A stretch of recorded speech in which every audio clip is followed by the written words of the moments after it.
오늘 반찬 왜 이래? 왜요? 평소대로 했는데요. 이게 어디서 말대꾸야? 너 죽을래? 오늘도 남편은 반찬을 핑계로 나에게 시비를 건다. 옆에 시어머니와 시누이들은 나를 조롱하듯 비웃기만 하고 가만히 있다. 구독, 좋아요 누르시면 영상 제작에 큰 힘이 됩니다. 지금 사연 시작합니다. 새벽 5시 알람보다 먼저 눈이 떠진다. 몸이 먼저 기억하는 시간이고 손이 먼저 움직이는 동선이지. 주방 불을 켜는 찰나의 흰빛이 눈을 찌르지만 익숙함이 곧 피로를 덮는다. 전기포트에 물을 올리고 쌀을 씻고 김치 냉장고 문을 열어 전날 썰어둔 대파를 확인한다. 파향이 서늘하게 치고 올라오면 그제야 정신이 온다 싶어 숨을 크게 들이킨다. 오늘도 밥을 하고 국을 끓이고 반찬 3칸을 채우면 하루가 굴러갈 거다. 늘 그래왔고 아마 당분간도 그럴 테니까. 압력밥솥의 증기가 칙하고 터져나올 즈음 시계가 5분을 더 삼킨다. 남편 정철이 좋아하는 멸치볶음은 설탕을 티스푼 반 더 넣어야 한다. 그 반 스푼의 단맛이 남편의 기분을 반 스푼 덜 까칠하게 만든다. 그걸 나는 오래전에 배웠고 잊지 않으려 메모까지 했다. 메모지는 이제 냉장고 자석 뒤로 반쯤 달아 글씨도 흐릿해졌지만 손은 아직 기억한다. 익숙한 기억이 버티고 있으니 마음도 오늘만은 무너지지 말자 스스로를 다독인다. 정철의 커피는 대충 내려선 안 된다. 종이 필터를 적셔 잡내를 빼고 원두를 30초 동안 뜸들인 다음 나선형으로 물줄기를 내려야 한다. 나는 손목으로 작은 원을 그리며 물을 떨어뜨리고 주전자 끝을 살짝 들어 올려 마지막 향을 끌어낸다. 컵을 따뜻하게 데워두면 한 모금에 몸이 풀린다고 그는 한때 웃으며 말하곤 했다. 그때의 웃음은 어디로 갔을까? 나도 모르게 생각이 그늘 쪽으로 기울지만 금방 고개를 젓는다. 오늘은 못 본 척 넘어가자. 아직은 아침이니까. 식탁에 수건을 펼치고 그 위에 밥상 세팅을 시작한다.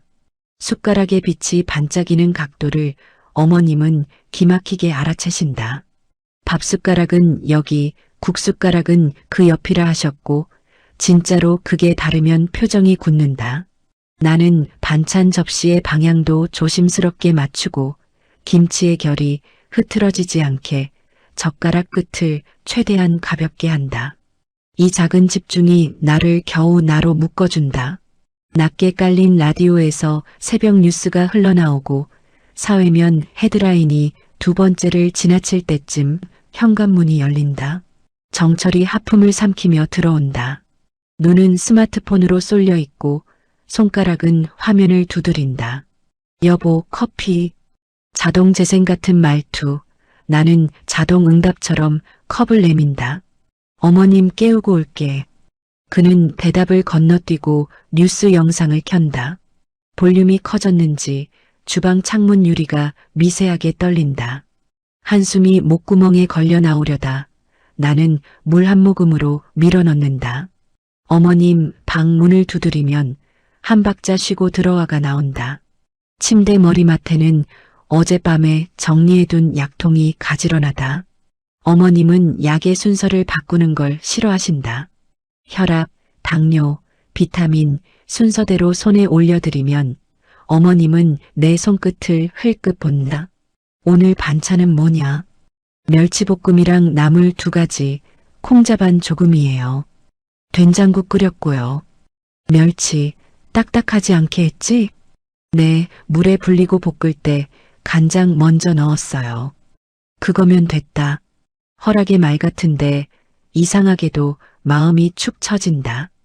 허락을 받아야 하는 내가 누구였나? 문득 생각이 스친다. 식탁에 모두가 앉는다. 의자는 4개인데 시선은 셋이다. 어머님은 반찬을, 정철은 화면을, 나는 3사람의 표정을 본다. 밥숟가락이 그릇에 부딪히는 소리, 국 김이 오르는 냄새, 고소한 참기름의 얇은 막. 나는 이 풍경을 수천 번 반복해온 사람처럼 정확히 안다. 그런데도 오늘따라 테이블 위 공기가 유난히 무겁다. 아마도 내 마음이 무거운 거겠지. 누가 들여다볼 것도 아닌데 혼자서 눈치를 본다. 맛이 변했네. 어머님이 무심히 내뱉는 말은 늘 그렇듯 칼날처럼 얇고 길다. 상처는 얇게 베일수록 늦게 스며든다. 정철은 젓가락을 멈추지 않은 채 말한다. 엄마 비위 좀 맞춰드려. 그 말은 어머님에게가 아니라 내게 향한다. 나는 고개를 끄덕이며 된장국 간을 다시 본다. 소금 한 꼬집, 아니지, 멸치 다시마 육수가 지나니 간장이 나을지도 모른다. 숟가락을 내려놓는 순간 내 손등에 내 그림자가 얹힌다. 그림자는 늘 여기 있었는데 오늘은 유난히 짙다. 식사가 끝나면 설거지의 시간이다. 그릇을 분류하고 기름진 접시는 세제를 2번. 뜨거운 물을 틀면 손등의 피부가 금세 말라붙는다. 나는 나중에 핸드크림을 꼭 바르자 마음속으로 다짐하지만 대부분 잊는다. 잊는 일이 쌓이면 내 몫이 어디까지였는지 경계가 희미해진다. 경계가 흐려지면 사람은 쉽게 투명해진다. 나는 가끔 내가 여기 있는지 없는지 물컵에 비친 내 얼굴로 확인한다. 물이 반쯤 찬 컵 속에서 내 표정이 일그러져 있다. 정철은 출근 준비를 하면서도 화면을 놓지 않는다. 타이와 셔츠 단추 사이 손이 잠깐 머뭇거릴 때에만 나를 본다. 오늘 저녁 뭐야? 질문이 아니라 통보에 가깝다. 김치찜 생각했는데 어때요? 알았어. 대답은 짧고 의미는 비어 있다. 나는 고개를 끄덕인다. 고개를 끄덕이는 일이 요즘 내 하루에서 가장 많이 하는 동작 같다. 거울 앞에서도 식탁에서도 현관에서도 사람들 사이에서도 문이 닫히고 집이 조용해지면 고요는 처음엔 선물 같다. 그 다음엔 벌금 같다. 선물처럼 달게 들이마셨다가 벌금처럼 무겁게 내쉰다. 식탁을 닫고 의자를 밀어넣고 어제 받은 건강검진 종이를 꺼낸다. 갱년기 우울증 초기. 의사의 필체가 유난히 반듯해서 더 차갑게 느껴진다. 요즘 기쁘신 일 있으세요? 라고 물었을 때 나는 입술을 한번 깨물었다. 대답은 나오지 않았다. 머릿속엔 장바구니 목록만 빽빽했다. 파, 두부, 목살, 세제, 쓰레기 봉투, 건전지, 비닐장갑. 기쁨이라는 단어는 리스트에 어디에도 없었다. 창밖에는 햇살이 반쯤 걸쳐 있다. 베란다 화분에 흙이 말랐다. 물뿌리개로 조심스레 적시며 나는 식물에게 말을 건다. 오늘은 좀 살아보자, 우리. 내가 먼저 듣고 싶은 말을 식물에게 대신 건네고 식물은 조용히 인맥을 반짝이며 대답한다. 그 반짝임이 나를 붙잡는다. 누군가는 말하겠지. 이 나이에 감성 노름이냐고. 그런데 감성이라도 붙잡아야 오늘이 무너지지 않는다. 휴대폰이 진동한다. 딸은지다. 엄마, 점심 같이 먹을래요? 글자 끝에 이모티콘이 장난기 가득하다. 나는 웃고 만다. 은지가 보낸 사진은 작은 카페의 샌드위치와 수프, 그리고 손글씨 메뉴판. 글씨가 삐뚤빼뚤해서 정겹다. 좋지. 시간 맞춰갈게. 답장을 보내고 지갑을 챙긴다. 현관 거울 앞에서 잠깐 선다. 입술에 연한 색을 얹으면 내 얼굴이 한 톤 밝아진다. 작은 변화가 크게 느껴진다. 이 작은 일이 오늘을 구할 수도 있다. 버스를 타면 창밖 풍경이 가볍게 밀린다. 상가 유리창에 붙은 세일 스티커, 학원 앞에서 줄 선 아이들, 택배 상자를 옮기는 기사님들의 구부정한 어깨. 세상의 리듬이 나를 끌고 간다. 나는 창문에 비친 내 얼굴을 한 번 더 확인한다. 나쁘지 않다. 아무도 쳐다보지 않아도 내가 나를 확인하는 일은 중요하다. 확인해야 존재가 버틴다. 카페 문을 밀자 은지가 먼저 손을 흔든다. 엄마 여기. 그 한마디가 내 이름을 불러준다. 이영숙 여기. 은지는 내 손을 덥석 잡고 의자에 앉힌다. 요즘 어때요? 밤에 잠은 좀 자요? 나는 웃으며 고개를 끄덕인다. 먹고 자고 쓸고 닦고 그런 대로 지내지. 은지는 눈을 가늘게 뜨고 나를 훑어본다. 그런 대로가 문제예요. 엄마 표정이 예전의 엄마 아니에요. 말끝이 부드러운데 가슴에 콕 박힌다. 수프의 따뜻한 김이 얼굴을 스친다. 나는 숟가락을 들었다 내려놓는다. 검진 결과 나왔어. 알아요. 문자로 봤어요. 그래서요, 엄마 조금 바꿔볼래요? 뭘? 엄마 하루. 아주 조금이라도. 은지는 갑자기 가방에서 작은 노트를 꺼낸다. 노트 첫 장에는 커다란 글씨 하나. 엄마의 시간표 엄마 전용. 나는 웃음이 새어나온다. 내가 이런 것도 다 하네. 딸이니까. 그리고 나 엄마 편이니까. 그 말이 너무 따뜻해서 수프보다 먼저 속이 데워진다. 은지는 시간을 칸으로 나눠 나에게 묻는다. 아침 5시부터 8시는 집안일. 8시부터 9시는 엄마 준비. 9시 반부터 11시는 산책 어때요? 산책? 엄마, 집 근처 공원 좋잖아요.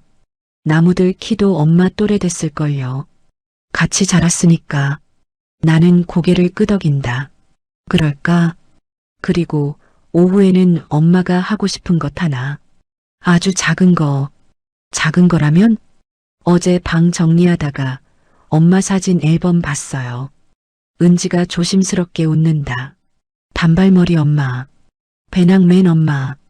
그 앨범 속 엄마는 지금보다 눈이 더 반짝였어요. 심장이 2번 빠르게 뛴다. 나는 그 앨범을 어디에 넣어뒀는지 눈앞에 떠올린다. 옷장 깊숙이 겨울 이불 아래 얇은 먼지 한 겹. 그런데도 사진 속 내 눈동자의 반짝임은 먼지를 뚫고 나온다. 그때의 엄마, 뭐가 그리 좋았을까? 은지가 묻는다. 나는 잠깐 생각한다. 아마 약속이 없어서. 약속이 없어서요? 누구에게도 약속된 사람이 아니라서. 누구의 며느리도 아니고 누구의 아내도 아닌 시간. 말하고 나서 나 스스로 놀란다. 이렇게 또박또박 내 마음을 내뱉은 게 얼마만인지. 은지는 내 손을 꼭 잡는다. 그 시간 다시 만들면 돼요. 완벽하진 않아도 하루 한 칸은 엄마 거. 하루 한 칸. 나는 그 말을 천천히 굴려본다. 혀끝에서 달큰한 맛이 난다. 누가 설탕을 넣었나 싶을 만큼. 카페를 나오며 은지는 내게 작은 봉투를 건넨다. 엄마, 이건 비밀. 봉투 안에는 작은 여행 책자 한 권과 문화센터 수강권이 들어있다. 표지에 푸른 바다가 그려져 있다. 가라는 소리냐? 언젠가요? 당장은 아니어도. 엄마가 원할 때, 엄마가 정한 곳으로. 나는 봉투를 가슴 가까이 붙잡는다. 심장이 봉투를 2번 두드린다.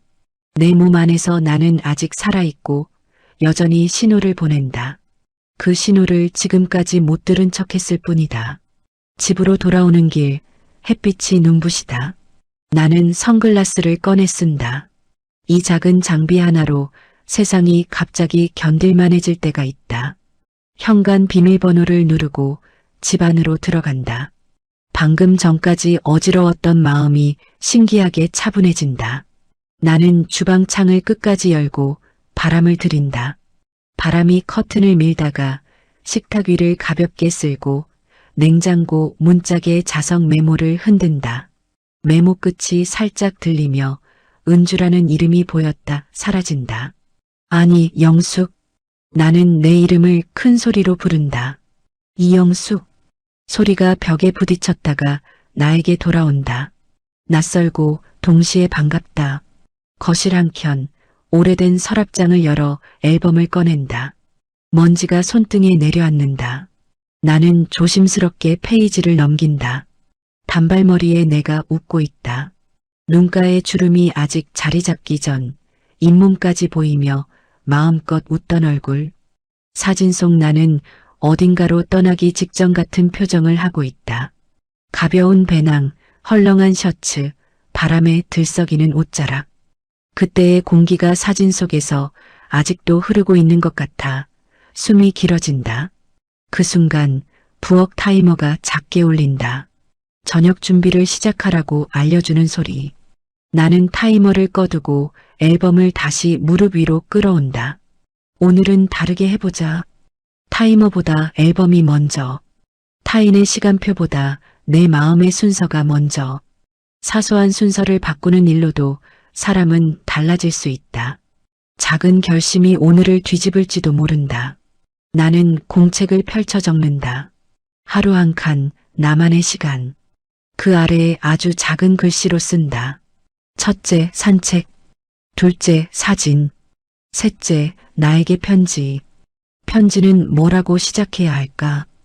영수가라고 부르면 내 안에 내가 고개를 들까?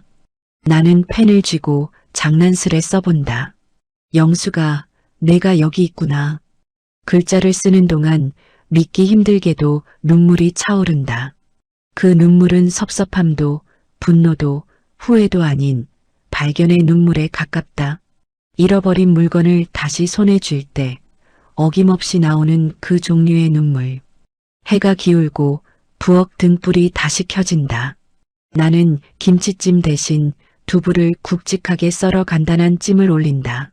오늘은 간을 내 입에 맞춘다. 숟가락으로 한 입 떠먹고 고개를 끄덕인다. 괜찮네. 내가 내게 건네는 칭찬이 어색하지 않다.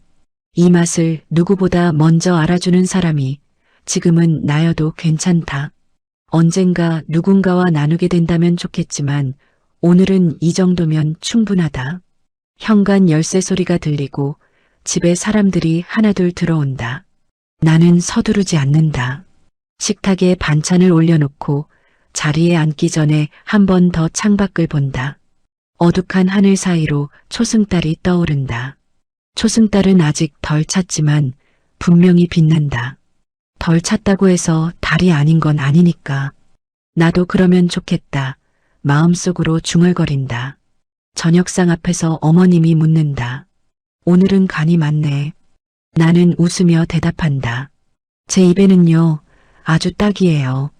정철이 고개를 들었다가 잠깐 나를 본다.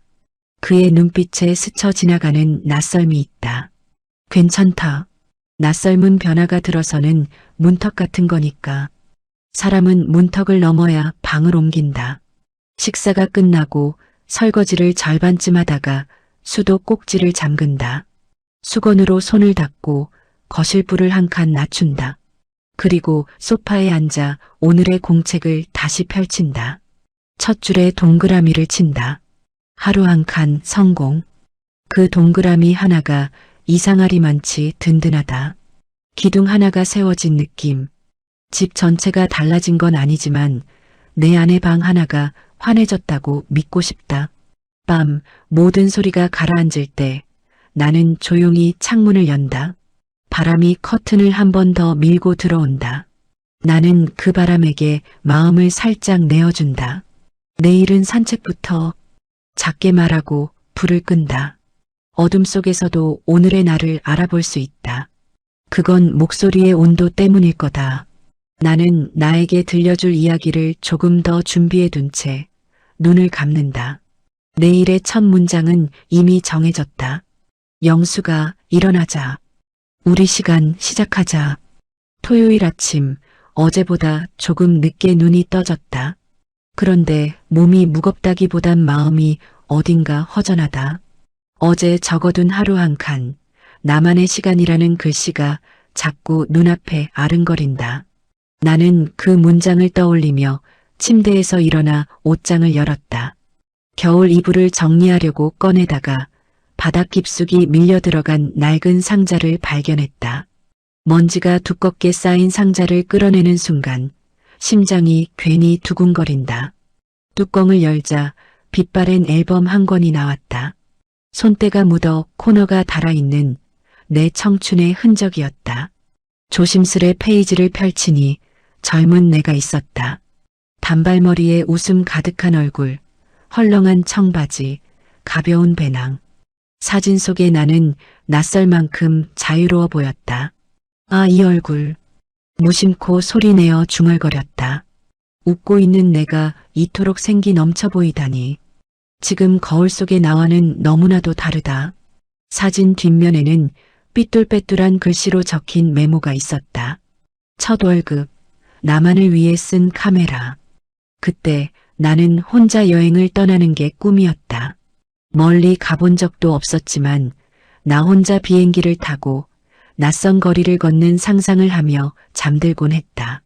하지만 결혼 후 시어머니의 말이 떠오른다. 여자가 어디 혼자서 외국을 돌아다녀. 집안이나 지켜.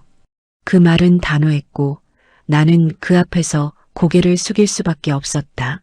그렇게 내 꿈은 앨범 속에 갇혀버렸다. 나는 사진을 넘기며 오래된 꿈의 조각을 하나씩 되살렸다. 한때는 나도 누군가의 아내나 며느리가 아닌 오롯한 나로 살고 싶었다. 사진 속 나를 바라보다가 눈가가 시큰해졌다. 그 순간 방문이 열리더니 딸 은지가 들어왔다. 엄마, 뭐 보고 계세요? 나는 앨범을 얼른 덮으려 했지만 은지는 빠르게 내 곁에 앉았다. 사진을 들여다보던 은지는 환하게 웃었다. 와, 엄마 진짜 예쁘다. 눈빛이 완전 살아있네. 나는 쑥스러워서 손으로 얼굴을 가렸다. 엄마, 그때 무슨 생각 많이 했어요? 은지의 질문에 잠시 망설였다. 그러다 솔직하게 대답했다. 그냥 혼자 여행을 가보고 싶었어. 그게 작은 꿈이었지. 은지는 놀란 눈빛으로 나를 바라보았다. 엄마, 그럼 지금 가면 되잖아요. 내가 지금? 나는 어이없다는 듯 웃었다. 집안일은 누가 하고 아빠는 어떻게 하고 할머니는 또 뭐라 하실 텐데. 은지는 고개를 저었다. 엄마, 인생이 언제까지 집안일만 하라고 있는 거예요? 저도 다 컸고 아빠도 자기 밥 차려 먹을 줄 알죠. 할머니야 늘 그러셨지만 엄마 삶이 사라지는 건 너무 불공평하잖아요. 그 말이 이상하게 가슴을 울렸다.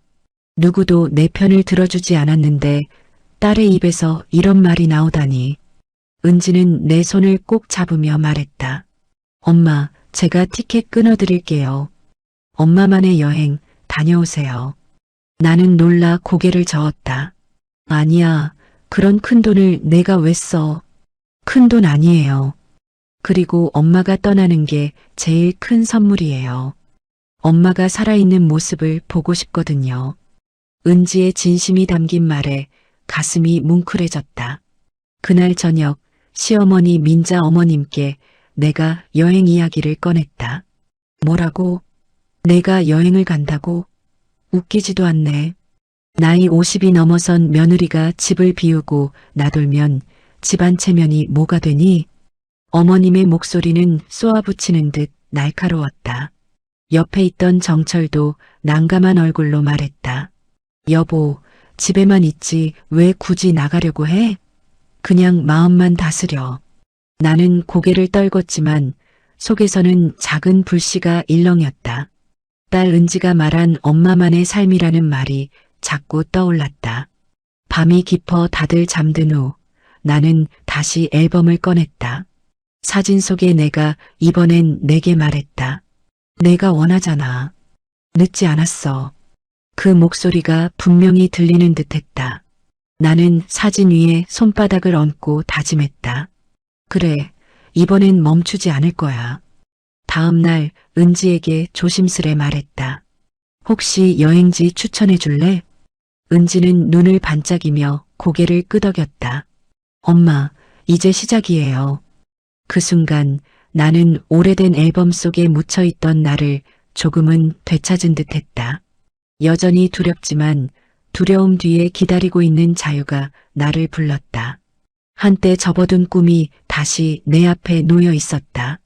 그리고 이번에는 절대 그냥 덮어두지 않겠다고 마음속으로 다짐했다.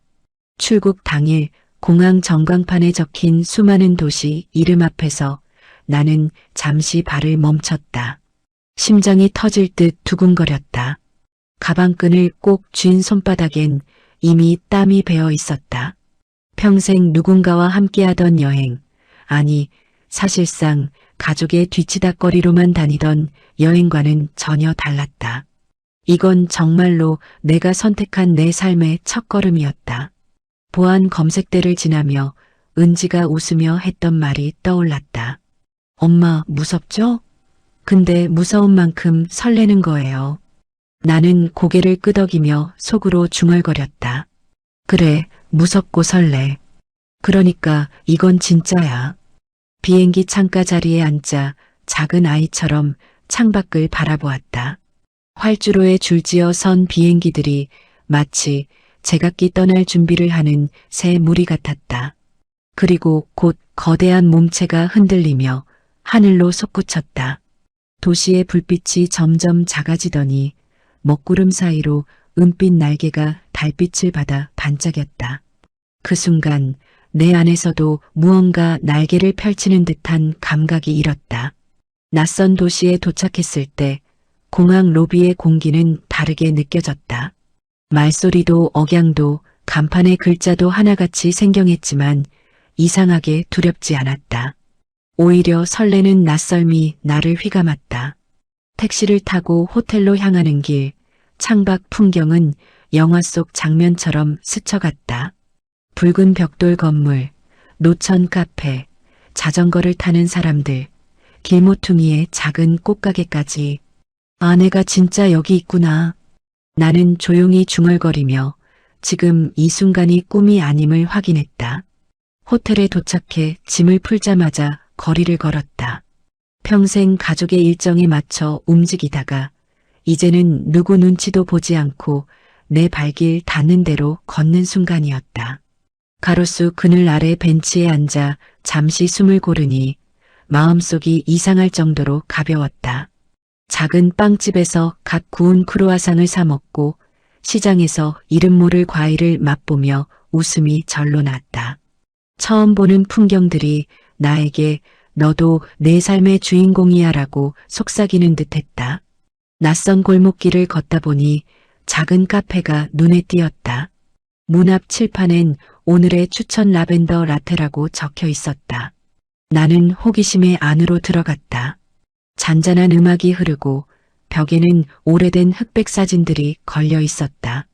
창가 자리에 앉아 라벤더 향이 은은한 커피를 마시는데 맞은편 테이블에 앉은 낯익은 뒷모습이 보였다.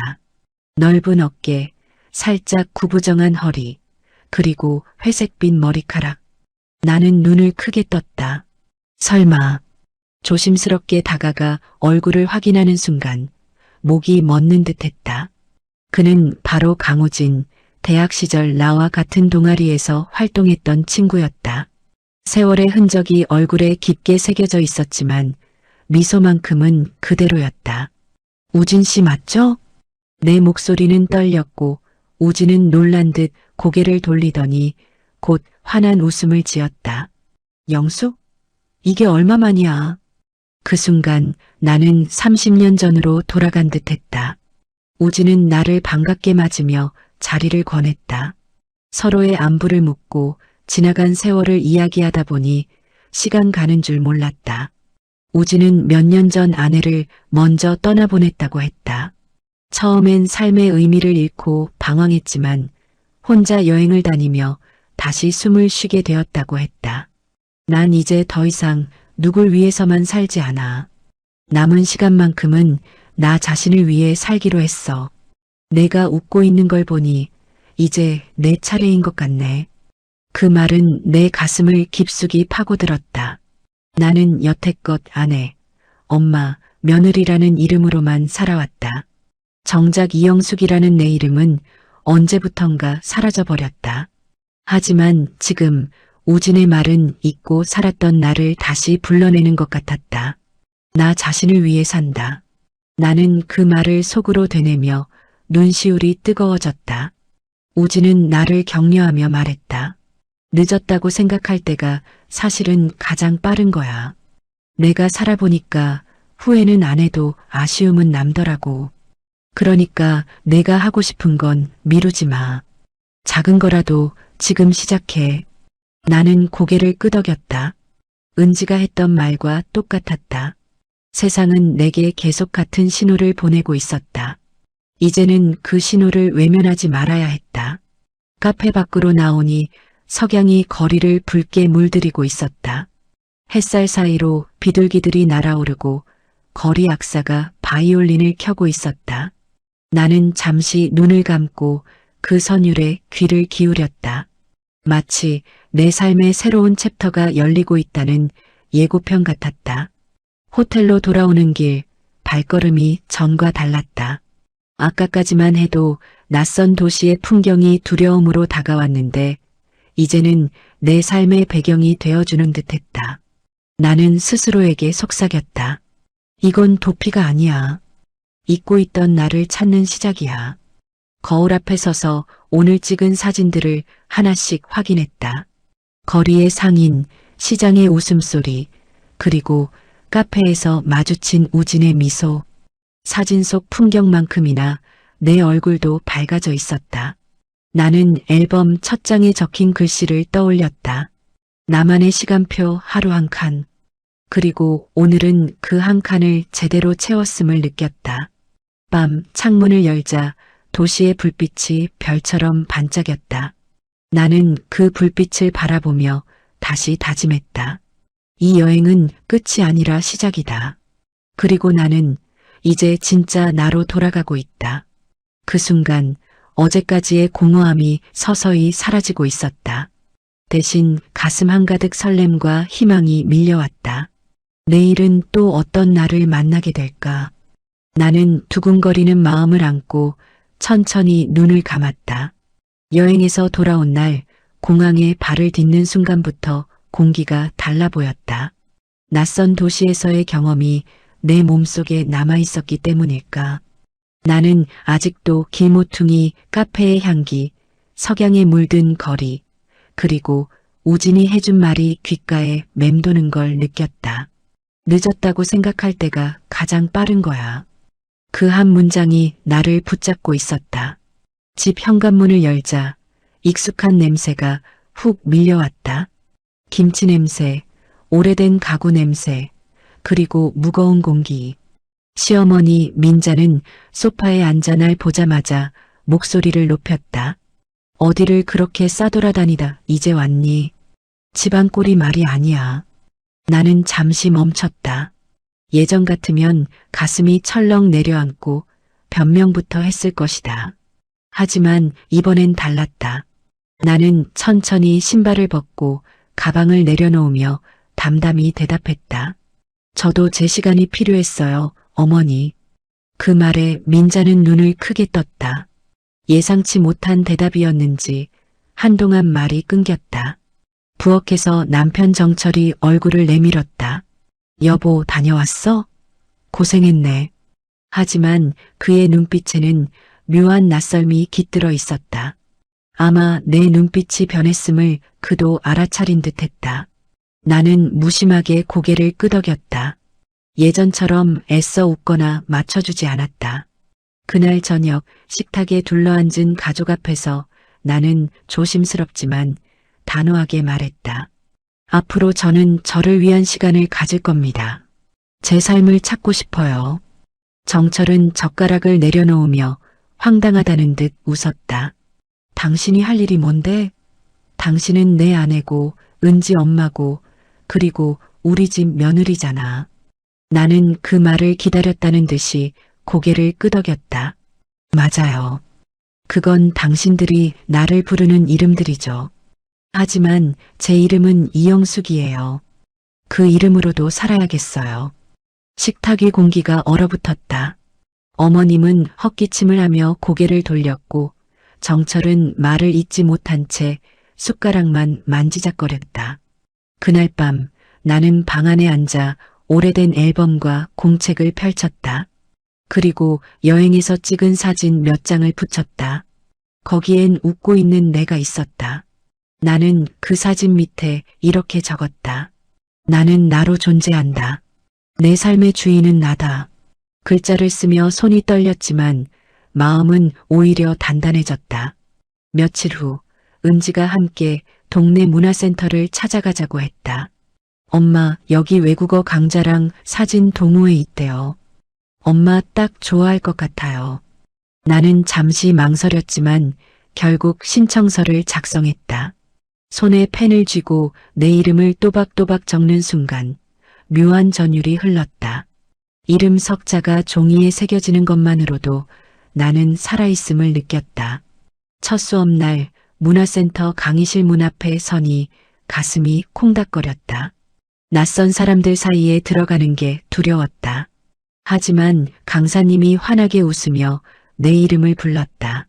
이영숙님, 어서 오세요. 순간 눈물이 왈칵 쏟아질 뻔했다. 아무도 나를 엄마나 며느리로 부르지 않고 있는 그대로의 이름을 불러주다니.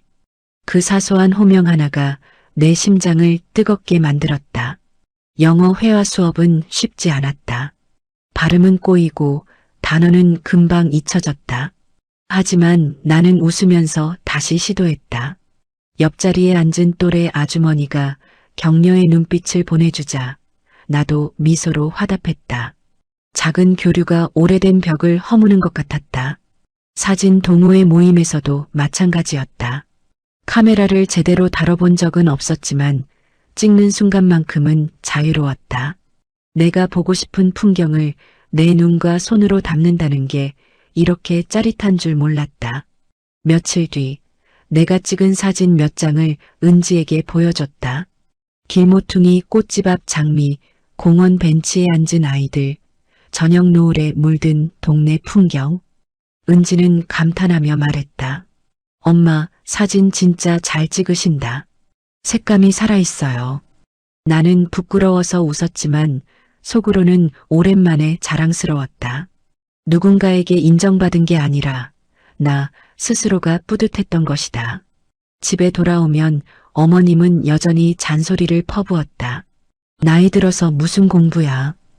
허튼 짓 말고 집안일이나 하지. 하지만 이제는 크게 상처받지 않았다. 그 말들이 나를 묶어두던 쇠사슬 같았는데 지금은 그 사슬이 녹슬어 부서지고 있다는 걸 알았다. 나는 어머님의 목소리를 흘려듣고 내 방에서 단어장을 펼쳤다. 창문으로 들어오는 바람이 페이지를 넘기듯 내 마음도 조금씩 넘겨졌다. 정철은 내 변화가 불편한 듯 했다. 자꾸 뭘 배우고 나가고 그러면 집은 누가 지켜?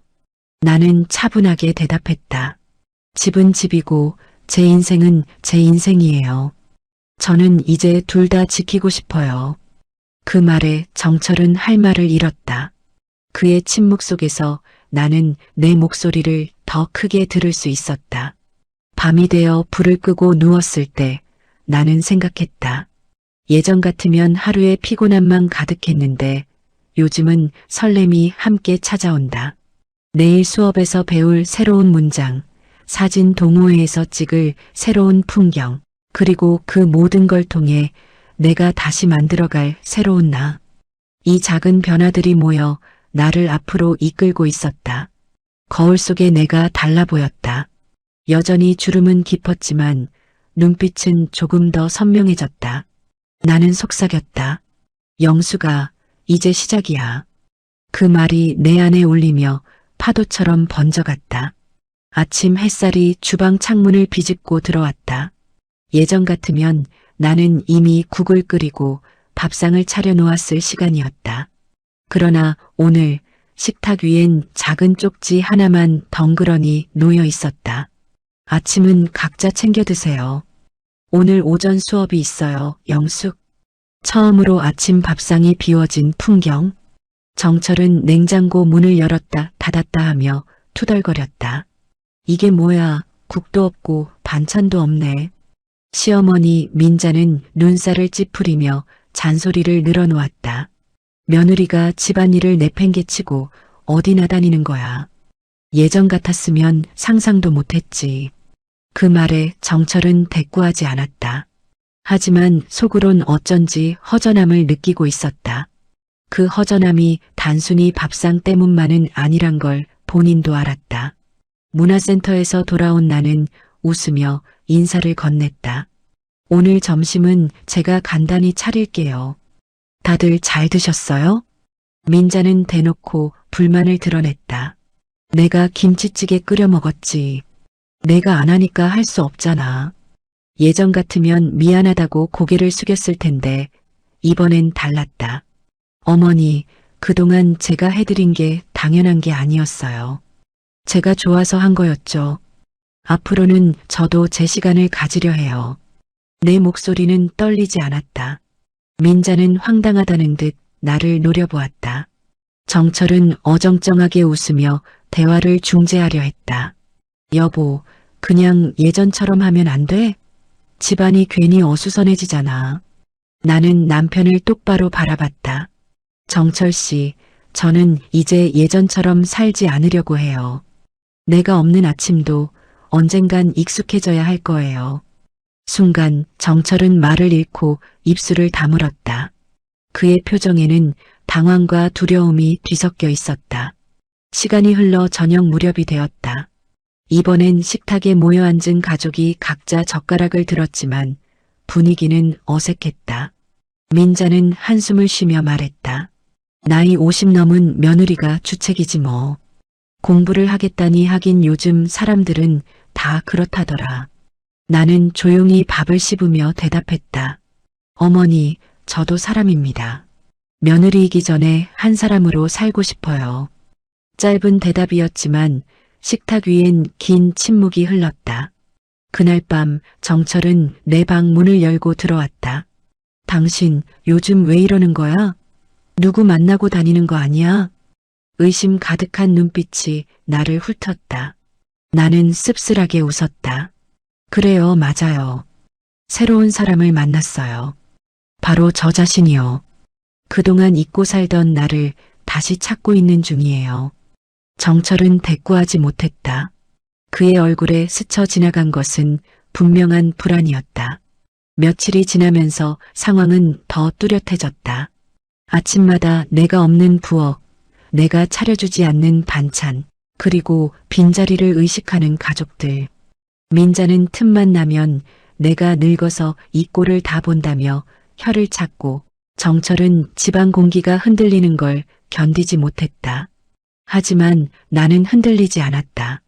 오히려 그들의 불편함이 나의 변화를 증명하는 듯해서 묘하게 기뻤다.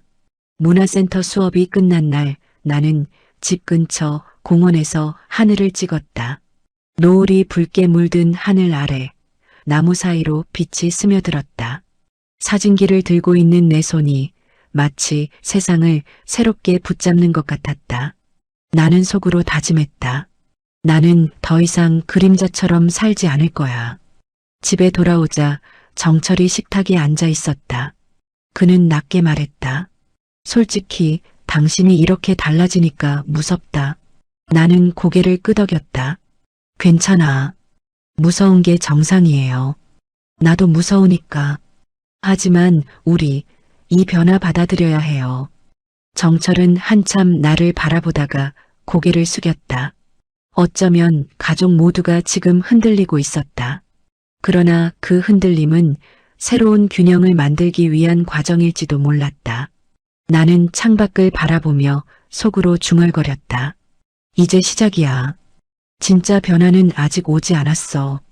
봄바람이 불기 시작하던 어느 날 은지가 내 손에 작은 계약서를 쥐어주었다. 엄마, 여기 한번 봐요. 작은 오피스텔인데 조건 괜찮아요. 조용하고 지하철역에서도 가까워요. 나는 순간 귀를 의심했다. 오피스텔? 내가 왜? 은지는 미소를 지었다. 엄마만의 공간이 필요하잖아요. 집에서는 늘 할머니나 아빠 눈치를 보니까. 여기선 아무도 간섭 못해요. 나는 서류를 들여다보며 가슴이 두근거렸다. 작은 방 하나, 창문 옆에 붙은 작은 싱크대, 그리고 낡았지만 따뜻해 보이는 조명. 생각만 해도 숨이 트였다. 며칠 후 나는 진짜로 열쇠를 손에 쥐었다. 오피스텔 문을 열자 텅 빈 공간이 나를 맞이했다. 아무도 없는 오직 나만을 위한 방. 나는 바닥에 앉아 한참이나 주위를 둘러봤다. 햇빛이 창문을 타고 들어와 바닥에 노란 사각형을 그렸다. 그 안에 들어가 앉으니 마치 새로운 세상에 들어온 기분이었다. 여기가 이제 내 집이구나. 그 순간 마음속에서 작은 울음이 치밀어 올랐다. 나는 중고 가구점에서 작은 책상과 의자, 책장을 들여왔다. 책상 위에는 여행에서 사온 머그잔과 사진기를 올려두었다. 그리고 노트북을 열고 블로그를 만들었다. 블로그 이름은 오래 고민하다가 은빛 날개로 정했다. 다시 날고 싶다는 내 마음을 담은 이름이었다. 첫 글을 쓰는 순간 손이 덜덜 떨렸다. 안녕하세요. 저는 평생 가족을 위해 살며 제 이름을 잊고 살았던 한 여성입니다. 이제는 저 자신을 위해 살아가려 합니다. 짧은 인사였지만 누군가에게 내 이야기를 털어놓는 기분이었다. 나는 이어서 살림 노하우를 정리해 올렸다. 콩나물은 삶을 때 소금을 살짝 넣으면 비린내가 사라져요. 된장은 끓일수록 짜지니 불을 끄기 직전에 간을 보는 게 좋아요. 평생 몸으로 배운 지식들이었다. 며칠 뒤 블로그에 댓글이 달렸다.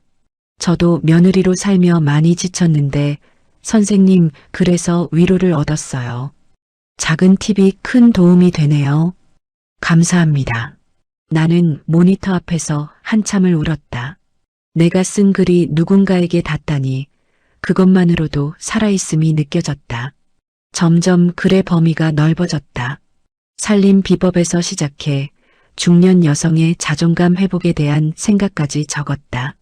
우리는 누구의 아내나 엄마로만 존재하지 않습니다.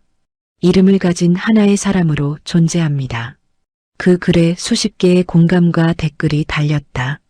맞아요. 저도 제 이름을 되찾고 싶어요. 언니 글 읽고 용기 얻었어요. 나는 모니터 앞에서 손을 꼭 잡듯 키보드를 눌렀다. 시간이 흐르며 블로그 방문자 수는 점점 늘어났다. 처음엔 하루 20명이던 방문자가 어느새 수백 명이 되었다. 익명의 누군가들이 내 글을 기다린다는 사실이 나를 일으켜 세웠다. 나는 매일같이 노트를 펼치고 글감을 메모했다. 오늘의 깨달음 내 시간을 빼앗기지 않기. 오늘의 기록 공원에서 본 노을. 작은 기록들이 모여 내 삶을 다시 빚어내는 듯했다. 한 달쯤 지났을까? 정철이 내 블로그를 우연히 발견했다. 그는 집으로 돌아와 낮은 목소리로 물었다. 이거 당신이 쓴 거야?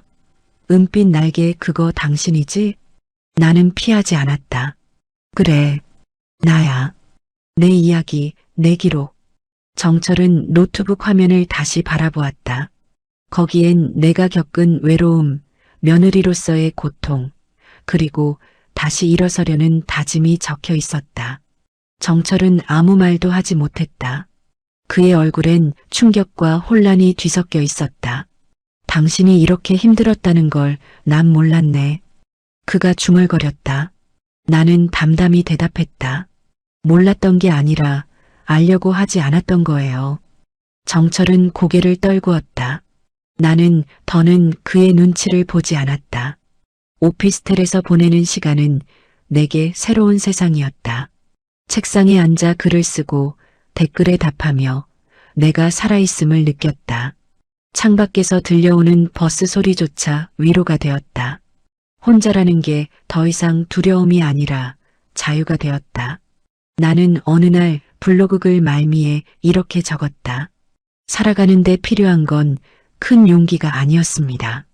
작은 공간, 작은 글, 작은 하루의 다짐이 모여 저를 살게 했습니다. 그 문장을 쓰는 순간 내 눈가에 눈물이 맺혔다.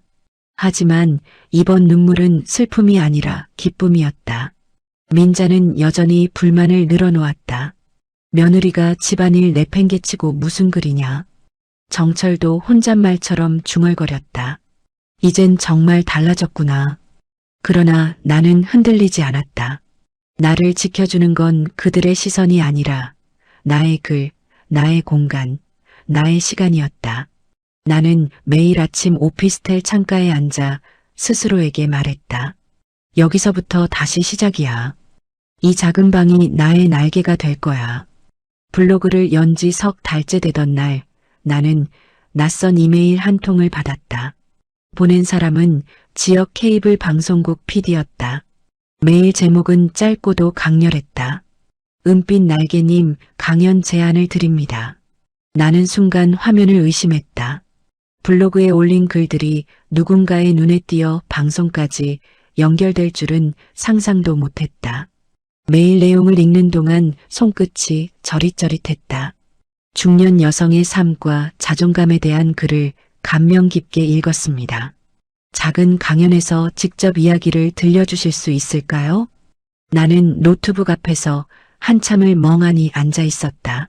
내가 정말 사람들 앞에 서서 내 이야기를 할 수 있을까? 두려움과 설렘이 동시에 몰려왔다. 은지에게 전화를 걸었다. 엄마, 대박이에요. 드디어 세상에 엄마 이야기를 들려줄 기회가 온 거예요. 나는 주저하며 대답했다. 근데 내가 잘할 수 있을까? 사람들 앞에서 떠는 건 또 못 견디는데. 은지는 단호했다. 엄마, 글로 그렇게 진심을 전할 수 있었던 분이면 말로도 할 수 있어요. 엄마를 응원하는 사람들이 엄청 많을 거예요. 며칠 동안 나는 오피스텔 책상 앞에서 원고를 다듬었다. 내 글을 읽어주던 익명의 사람들을 떠올리며 그들이 웃고 울 수 있도록 한 문장 한 문장에 힘을 실었다. 밤마다 거울 앞에서 연습을 했다. 처음엔 목소리가 떨려 제대로 나오지 않았지만 시간이 지날수록 내 말은 조금씩 힘을 얻었다. 강연 당일 나는 떨리는 마음으로 행사장에 들어섰다. 작은 강당에는 이미 중년 여성들이 삼삼오오 모여 있었다. 그들의 표정은 긴장과 기대가 뒤섞여 있었고 나는 순간 그들이 과거의 나와 다르지 않음을 깨달았다. 맞아, 저분들도 누군가의 며느리, 아내, 엄마였겠지. 오늘 내가 하는 말은 나 혼자만의 이야기가 아니야. 사회자가 내 이름을 불렀다. 오늘은 특별히 블로그 은빛 날개의 주인공 이영숙님을 모셨습니다. 조명이 내 얼굴을 비추는 순간 눈앞이 아찔했다. 하지만 객석에 앉아있는 은지의 눈빛이 나를 붙잡았다. 나는 심호흡을 하고 마이크를 잡았다. 안녕하세요. 저는 평생 누군가의 아내, 며느리, 엄마로만 불리며 살아왔던 이영숙입니다. 하지만 어느 날 거울 속 제 얼굴이 너무 낯설어졌습니다. 그때 알았죠. 제 이름을 잃고 살았다는 걸. 강당 안은 고요했다. 내 목소리만이 공간을 채우고 있었다. 나는 이어서 그동안의 삶을 솔직하게 털어놓았다. 시어머니의 잔소리, 남편의 무심한 태도, 그리고 내가 어떻게 작은 오피스텔에서 글을 쓰며 다시 일어섰는지. 저는 오늘 제 이야기를 통해 여러분께 말씀드리고 싶습니다. 우리는 누구의 그림자가 아니라 스스로 빛나는 존재라는 것을요. 말이 끝나자 객석에서 훌쩍이는 소리가 들렸다. 어떤 여성은 손수건으로 눈물을 훔쳤고 또 다른 이는 고개를 끄덕이며 내 이야기에 깊이 공감하는 듯했다. 그 모습에 나도 눈시울이 붉어졌다. 이건 단순한 강연이 아니었다. 내 인생의 상처와 회복을 공유하는 시간, 그리고 우리 모두가 서로의 이야기에 위로받는 자리였다. 강연이 끝나자 사람들은 따뜻한 박수를 보냈다. 나는 무대 위에서 잠시 고개를 숙였다. 그 박수 소리가 내 지난 삶을 다독여주는 것 같았다. 은지가 무대 앞으로 달려와 나를 끌어안았다. 엄마 최고예요. 엄마 진짜 해냈어요. 나는 아이처럼 웃으며 대답했다. 나도 믿기지가 않아. 근데 이제 나도 할 수 있겠구나 싶어. 그날 이후 블로그 방문자는 폭발적으로 늘어났다. 강연을 들었던 사람들이 내 글을 찾아와 댓글을 남겼다. 오늘 강연에서 눈물 흘렸습니다. 저도 제 이름을 되찾고 싶어요. 은빛 날개님 계속 글 써주세요. 우리에게 큰 힘이 됩니다. 나는 하루하루 쌓이는 댓글을 읽으며 더 이상 혼자가 아님을 확실히 느꼈다. 며칠 뒤 방송국에서 또 연락이 왔다. 이번엔 강연이 아니라 프로그램 출연 제안이었다. 은빛 날개님의 이야기를 더 많은 사람들에게 들려주고 싶습니다. 나는 두려웠지만 이제는 거절하지 않았다. 네, 해보겠습니다. 내 목소리는 단단했고 마음속에서 작은 불씨가 활활 타올랐다. 거울 앞에서 다시 한번 내 이름을 불러보았다. 이영숙. 그 이름이 이제는 부끄럽지 않았다. 오히려 자랑스러웠다. 나는 속으로 다짐했다. 나는 더 이상 숨어 있지 않을 거야. 세상 밖으로 나가 날개를 펼칠 거야. 강연 이후 며칠이 지나던 어느 날이었다. 나는 집에 들어서자마자 거실 분위기가 달라져 있음을 느꼈다. 평소 같으면 TV 소리에 묻혀있던 집안 공기가 오늘따라 이상하게 조용했다. 소파에 앉아있던 시어머니 민자는 손에 휴대폰을 들고 있었다. 화면에는 내가 강연 무대에서 이야기하던 영상이 재생 중이었다. 조명이 내 얼굴을 비추고 내가 마이크를 잡고 말하던 장면이 고스란히 담겨 있었다. 저는 평생 어머니의 며느리로만 살았습니다. 하지만 이제는 제 이름 이영숙으로 살고 싶습니다. 화면 속 내 목소리가 거실에 울려 퍼졌다. 민자는 영상을 보다가 천천히 고개를 들었다. 그 눈빛엔 평소의 매서움과는 다른 무언가가 있었다. 놀람, 혼란, 그리고 조금은 흔들리는 감정. 나는 괜히 심장이 쿵쿵 뛰었다. 어머니가 이걸 다 보셨구나. 그 순간 나는 도망치고 싶을 만큼 긴장했다. 내가 이런 말을 사람들 앞에서 했더냐? 민자의 목소리는 낮았지만 묘하게 힘이 실려 있었다. 나는 숨을 고르고 대답했다. 네, 어머니. 그게 제 진심이었으니까요. 잠시 정적이 흘렀다. 민자는 휴대폰 화면을 껐다 켰다 하며 시선을 피했다. 내가 너를 그렇게 힘들게 했단 말이냐? 나는 속으로 드디어라는 말을 삼켰다. 30년 동안 듣고 싶었던 문장이 입술 끝에서 맴돌았다. 나는 조심스럽게 고개를 끄덕였다. 네, 어머니. 저는 어머니의 사랑을 받고 싶어서 어머니 눈치를 보며 살았어요. 하지만 아무리 노력해도 인정받지 못했죠. 그래서 늘 제 존재가 사라지는 것 같았어요. 내 말에 민자의 입술이 미세하게 떨렸다. 평소 같았으면 너는 늘 부족했어라며 쏘아붙였을 어머니였다. 하지만 오늘은 달랐다. 그는 한참 동안 말을 잇지 못하다가 힘겹게 입을 열었다. 내가 너무 내 식대로만 생각했구나. 그 한마디에 눈물이 왈칵 터졌다. 나는 황급히 눈가를 훔치며 웃었다. 그 말 한마디 듣고 싶었어요, 어머니. 민자는 고개를 돌리며 속삭이듯 말했다. 미안하다. 짧지만 진심이 묻어나는 목소리였다. 그날 밤 나는 잠을 이루지 못했다. 30년 동안 가슴 깊숙이 눌러두었던 응어리가 조금은 풀린 듯했다. 내가 원망했던 사람에게서 진심 어린 한마디를 들었다는 사실이 믿기지 않았다. 물론 완전히 달라질 거라고 기대하지는 않았다.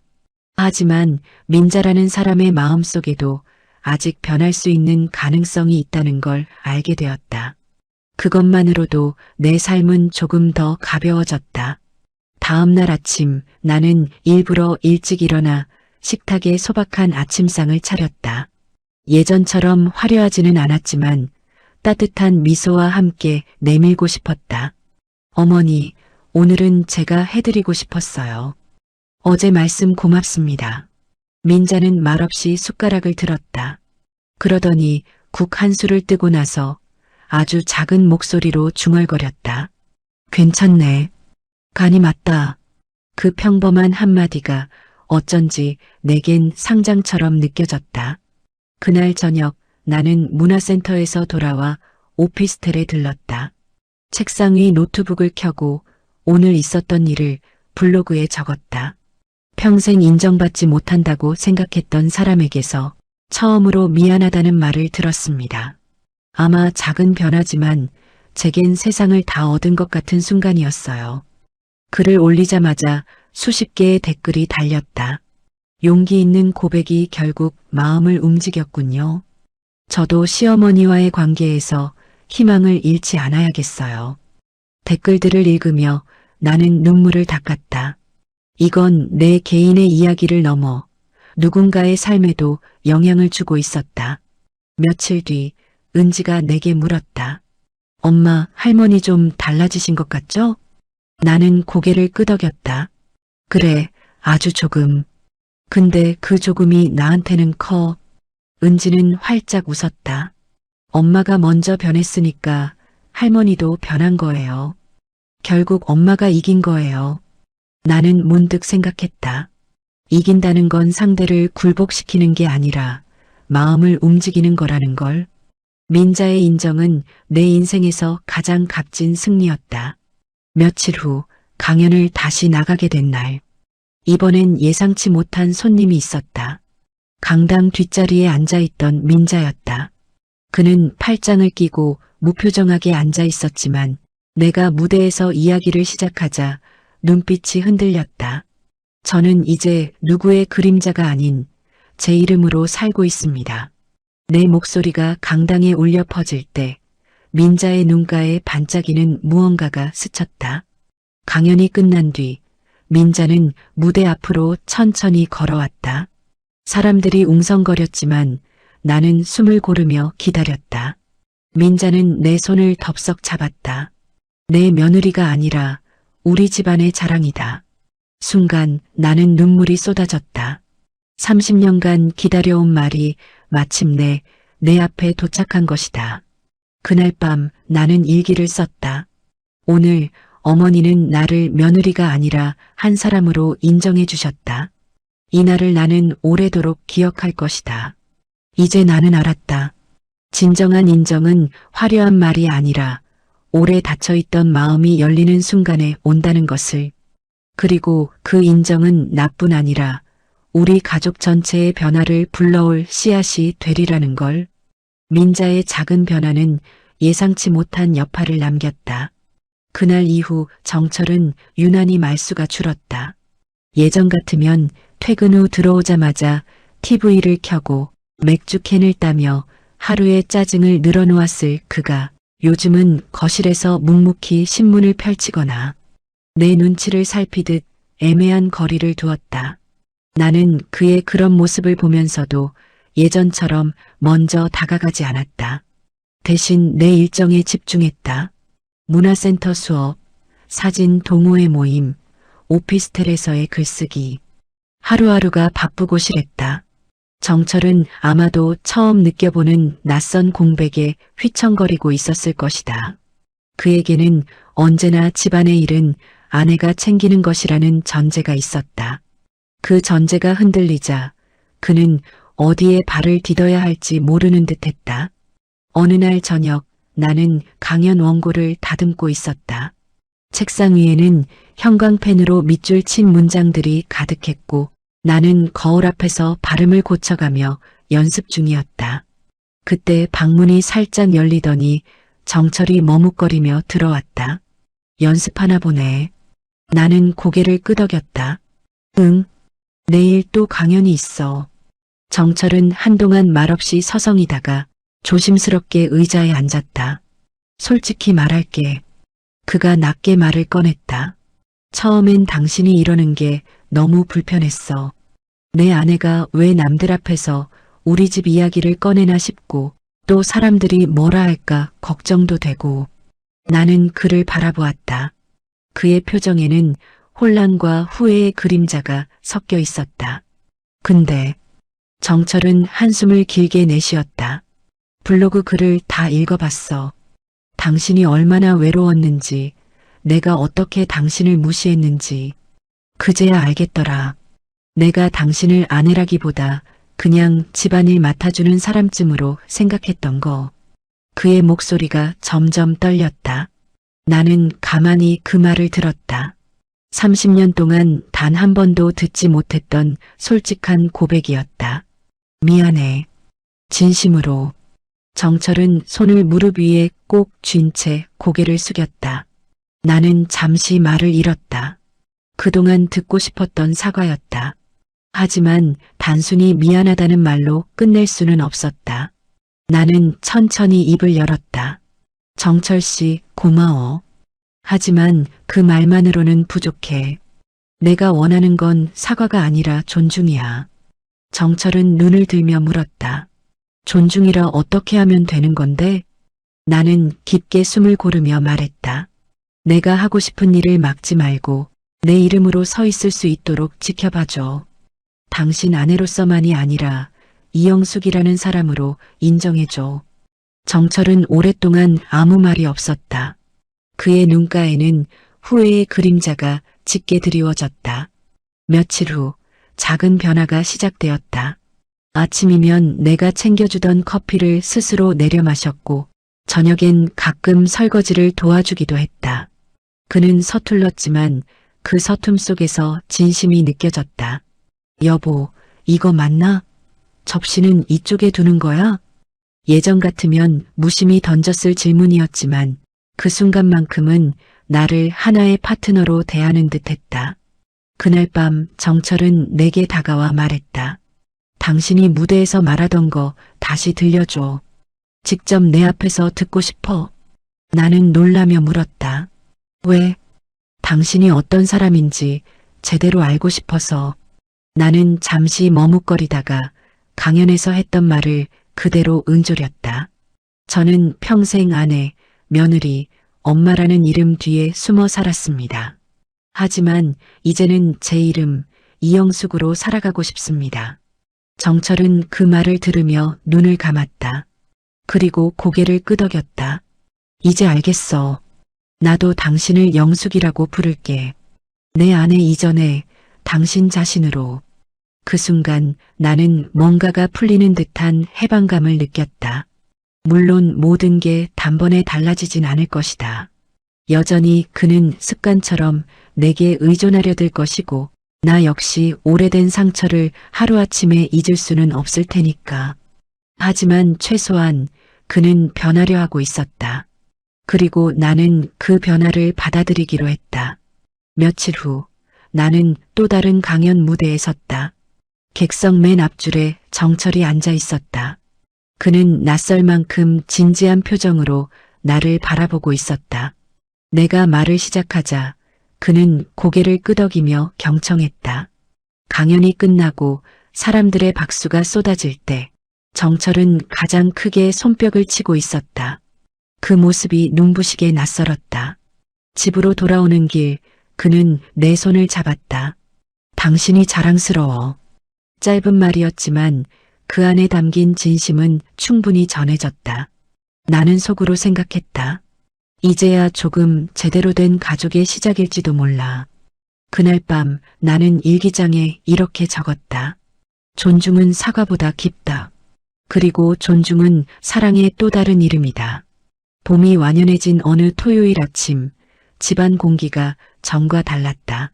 식탁 위에 늘 비워져 있던 그릇들이 오늘은 각자의 손에 의해 채워지고 있었다. 정철은 어색한 손길로 계란 프라이를 만들고 있었고 민자는 부엌 구석에서 미역국을 끓였다. 나는 웃으며 샐러드를 준비했다. 우리 오늘은 다 같이 해보자고 했잖아. 내 말에 정철은 머쓱하게 웃었다. 근데 내가 요리하면 재앙이 올 텐데. 은지가 나서서 말했다. 아빠 괜찮아. 맛없으면 내가 먹을게. 식탁에는 웃음이 번졌고 그 웃음은 낯설면서도 따뜻했다. 예전 같았으면 나는 혼자서 이 모든 걸 도맡아야 했다. 아침상을 차리고 치우고 그 와중에 잔소리까지 들어야 했다. 하지만 이제는 달랐다. 가족이 함께 나누는 식탁, 그건 내가 오랫동안 꿈꿔온 풍경이었다. 민자는 여전히 투덜거리긴 했다. 내 나이에 무슨 요리야. 젊은 사람이나 해라. 하지만 그 입꼬리가 미묘하게 올라간 걸 나는 놓치지 않았다. 그 역시 이 변화를 받아들이고 있었다. 식사가 끝난 뒤 정철이 불쑥 말했다. 영숙, 나 블로그 좀 도와주면 안 될까? 나는 놀라 고개를 돌렸다. 도와준다고? 당신이? 응. 사진 올리는 법 같은 거 잘 몰라서 헤매잖아. 내가 요즘 회사에서 이런 거 조금 배웠거든. 같이 하면 좋을 것 같아. 나는 잠시 멍해졌다. 남편이 내 일에 이렇게 자발적으로 손을 내민 건 처음이었다. 그래, 같이 해보자. 나는 조심스레 웃으며 대답했다. 그날 저녁 우리는 노트북 앞에 나란히 앉았다. 정철은 서툴지만 진지한 표정으로 블로그 설정을 만졌다. 여기 버튼 누르면 글씨 크기 바꿀 수 있네. 몰랐지? 정말? 나는 매번 그 부분에서 막혔는데. 내가 좀 유용하지? 농담처럼 주고받는 대화 속에 낯설지만 새로운 부부의 모습이 있었다. 나는 마음속으로 중얼거렸다. 이게 존중이라는 거구나. 며칠 후 민자가 내게 다가왔다. 영수가 이번 강연 언제냐? 나는 놀라며 대답했다. 다음 주 토요일이에요. 왜요? 내가 가서 앉아있으면 민망하겠지? 순간 가슴이 뜨겁게 달아올랐다. 아니에요, 어머니. 오시면 저한텐 큰 힘이 될 거예요. 민자는 고개를 끄덕였다. 내가 그동안 얼마나 힘들었는지 이제야 알겠다. 내가 늦게 깨달았네. 그의 말은 서툴렀지만 진심이 담겨 있었다. 강연 당일 객석 맨 앞줄에 앉아있는 민자의 모습이 눈에 들어왔다. 그는 팔짱을 낀 채 무표정한 얼굴을 하고 있었지만 내가 무대에서 이야기를 이어가자 눈빛이 점점 흔들렸다. 저는 이제 누구의 며느리가 아니라 제 이름으로 서고 싶습니다. 그 순간 민자의 눈가에 눈물이 맺혔다. 강연이 끝난 후 그는 내 손을 꼭 잡았다. 영수가 자랑스럽다. 짧은 말 한마디가 30년의 세월을 위로해주는 듯했다. 가족은 점점 달라지고 있었다. 정철은 회사 동료들에게 내 블로그를 소개하며 은근히 자랑했고 민자는 동네 친구들에게 우리 며느리가 강연도 한다며 뿌듯해했다. 나는 그들의 변화가 진심임을 느낄 수 있었다. 물론 완벽하지는 않았다. 때로는 습관처럼 튀어나오는 잔소리와 무심함이 여전히 있었지만 그럴 때마다 나는 차분히 말했다. 어머니, 전에도 말씀드렸죠. 이제는 저도 제 삶을 살 거예요. 여보, 내 이름은 영숙이야. 그냥 불러줘. 그 말에 그들은 멈칫했고 결국 웃으며 고개를 끄덕였다. 가장 큰 변화는 식탁에서 나타났다. 이제는 내가 혼자 모든 걸 준비하지 않았다. 은지가 음식을 함께 만들었고 정철은 식탁을 차렸다. 민자는 맛을 보고 의견을 내며 함께했다. 예전의 식탁이 나를 소모시키는 전쟁터였다면 지금의 식탁은 서로를 존중하는 무대였다. 나는 그 변화를 온몸으로 느끼며 마음 깊이 감사했다. 하루는 은지가 내게 물었다. 엄마, 가족이 변하는 게 느껴져요? 나는 미소 지으며 대답했다. 응. 예전에는 내가 가족을 지탱하는 기둥이었는데 이제는 우리 모두가 기둥이 된 것 같아. 조금 기울더라도 함께 버틸 수 있겠지. 은지는 고개를 끄덕였다. 엄마 덕분이에요. 엄마가 먼저 변했으니까 다 같이 변한 거예요. 밤이 되어 오피스텔 책상에 앉아 나는 일기를 썼다. 가족은 완벽하지 않다. 하지만 서로를 존중하며 조금씩 변할 수 있다. 그리고 그 변화는 결국 새로운 형태의 가족을 만든다. 글을 마치고 창문을 열자 봄밤의 바람이 방 안으로 스며들었다. 나는 창밖을 바라보며 속으로 말했다. 그래, 이제야 진짜 가족이 된 것 같아. 여름이 막 시작된 무렵 나는 전국 강연 요청을 받기 시작했다. 처음엔 조심스럽게 몇 군데만 응했지만 점점 일정이 늘어났다. 서울에서, 부산에서, 심지어 작은 시골 마을의 복지관에서도 은빛 날개님을 꼭 모시고 싶다는 연락이 이어졌다. 처음 강연장에 들어설 때의 떨림은 여전했지만 이제는 두려움보다 설렘이 더 크게 자리 잡았다. 나는 무대 위에 서서 천천히 사람들을 바라봤다. 어떤 이는 눈을 반짝이며 기대에 차 있었고 어떤 이는 눈가에 깊은 주름을 간직한 채 내 말 한마디를 기다리는 듯했다. 그들의 표정에서 나는 과거의 나를 보았다. 투명 인간처럼 살아온 시간, 이름조차 잊힌 채 버텨온 날들. 그들이 나에게서 듣고 싶어 하는 건 누군가의 화려한 성공담이 아니라 자신들의 이야기를 닮은 목소리였다. 안녕하세요. 저는 이영숙입니다. 그 순간 강당은 고요해졌다.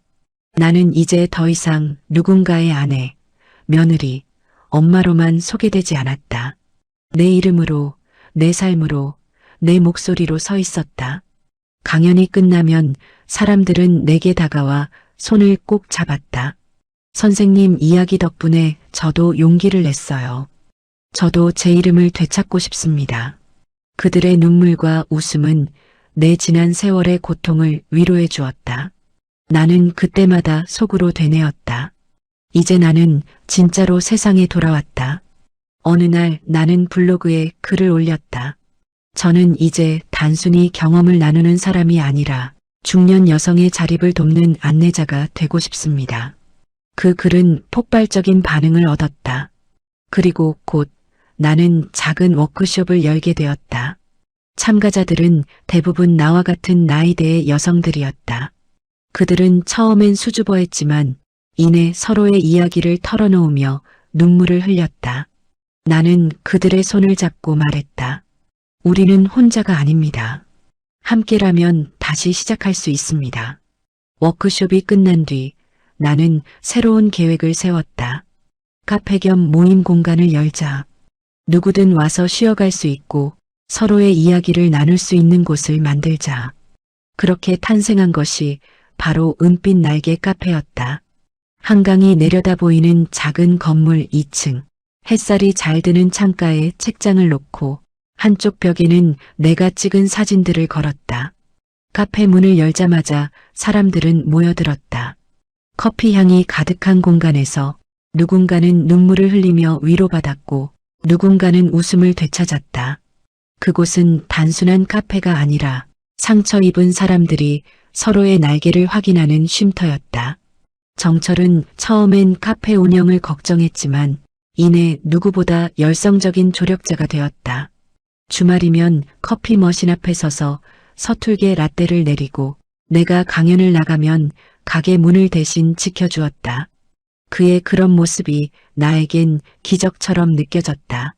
민자 또한 카페에 와서 내 사진을 자랑스럽게 손님들에게 보여주었다. 우리 며느리 작품이야. 참 잘 찍었지? 그 목소리에는 더 이상 예전의 비난이나 비교가 없었다. 대신 진심 어린 자부심이 묻어났다.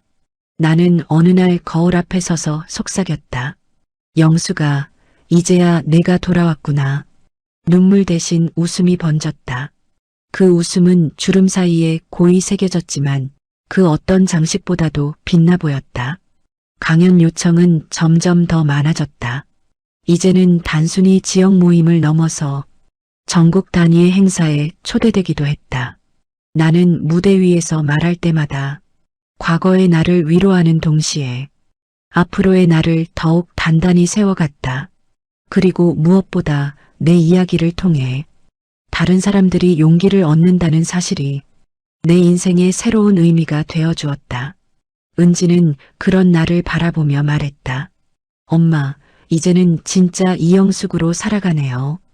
저는 엄마가 너무 자랑스러워요. 나는 은지를 꼭 끌어안으며 대답했다. 그래, 이제야 내 삶의 주인이 된 것 같아. 엄마가 아니라, 며느리가 아니라 그냥 이영숙으로. 밤이 되어 오피스텔에 앉아 일기를 쓰며 나는 오늘 하루를 정리했다. 나는 돌아왔다. 이름을 잃어버렸던 그 세월은 헛되지 않았다. 그 시간들이 있었기에 지금의 내가 있다. 이제 나는 나의 이야기를 세상과 나눌 준비가 되어 있다. 창문 너머로 여름밤 바람이 불어왔다. 나는 커튼을 젖히고 창밖을 바라보았다. 도시의 불빛이 은하수처럼 반짝였다. 그리고 그 불빛 속에서 나는 내 이름을 또렷이 들었다. 이영숙. 내가 세상에 귀환한 순간이었다. 가을이 깊어가던 어느 날 나는 또 하나의 강연을 마치고 공항으로 향했다. 전국을 돌며 사람들과 만나고 이야기를 나누는 일이 이제는 일상이 되었다. 그러나 오늘은 조금 달랐다. 공항 대합실 한쪽 꽃다발을 든 정철이 서 있었다. 예전 같으면 상상도 못했을 모습이었다. 그는 나를 보자 환하게 웃으며 꽃을 내밀었다. 여보, 고생했어. 그 한마디가 마음 깊이 스며들었다.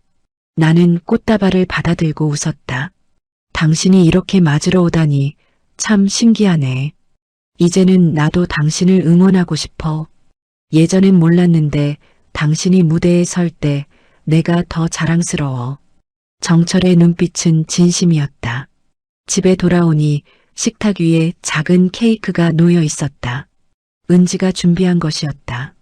엄마, 오늘은 엄마가 세상에 돌아온 날을 축하하는 날이에요. 그 말에 민자도 옆에서 덧붙였다. 그래, 영수가. 이제는 내 며느리가 아니라 자랑스러운 이영숙으로 살고 있잖니. 나는 순간 눈물이 핑 돌았다. 30년 동안 단 한 번도 듣지 못했던 말. 그 말이 드디어 내 귀에 닿은 것이다. 그날 밤 온 가족이 함께 둘러앉아 저녁을 먹었다. 이제는 더 이상 내가 혼자 준비하는 식탁이 아니었다. 정철이 직접 만든 계란말이가 식탁 가운데 놓였고 은지가 만든 샐러드, 민자가 무심히 끓여낸 된장국이 옆에 자리했다. 나는 그 풍경을 바라보며 속으로 되뇌었다.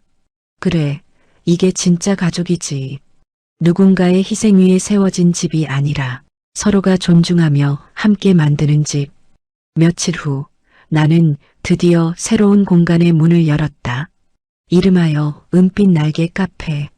작지만 따뜻한 공간, 책장이 벽을 가득 채우고 내가 찍은 사진들이 한쪽 벽에 걸려 있었다. 창가에는 화분들이 줄지어 서 있었고 햇살이 바닥을 환하게 비추고 있었다. 나는 손님들을 맞으며 말했다. 여긴 그냥 커피를 마시는 곳이 아니에요. 마음이 지친 사람들이 쉬어가는 쉼터예요. 그 말에 고개를 끄덕이며 들어오는 이들의 얼굴엔 안도와 위로가 담겨 있었다. 카페 운영은 쉽지 않았다. 하지만 나는 힘들지 않았다. 강연으로 다닌 도시들에서 만난 이들이, 댓글로 위로를 주던 사람들이 하나둘 찾아왔다. 그들은 커피를 마시며 서로의 이야기를 털어놓았다. 누군가는 눈물을 흘리며 누군가는 웃음을 되찾으며 그 작은 공간은 사람들의 날개가 다시 돋아나는 곳이 되었다. 정철은 주말마다 카페 일을 거들었다. 커피 머신 앞에 서서 서툴게 라떼를 내리고 손님들에게 허둥대며 웃음을 지었다. 민자는 친구들을 데리고 와 내 사진을 자랑스럽게 보여주었다. 우리 영숙이가 찍은 거야. 참 잘 찍었지? 나는 그 모습을 보며 미소 지었다.